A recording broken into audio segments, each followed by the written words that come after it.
grüße euch ganz herzlich. Ich hoffe, Gott hat euch bewahrt diese Nacht und auch wird uns diesen Tag seinen Schutz geben, Trost. Und mein Thema heute kurz, wenn wir ausgelacht werden. Schaut nicht auf diese Menschen.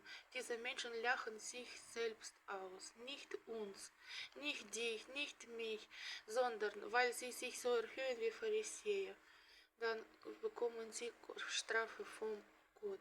Wir sollen niemanden auslachen und wir sollen sehen, wo leidet wer, weil es gibt so viele Menschen, die verletzt sind, die Seelen sind sehr verletzt und wir sollen, dass Heilige Geist uns das zeigt und dass wir sie trösten, gute Worte sagen an die Kinder, Jugendliche, Erwachsene, alte Menschen.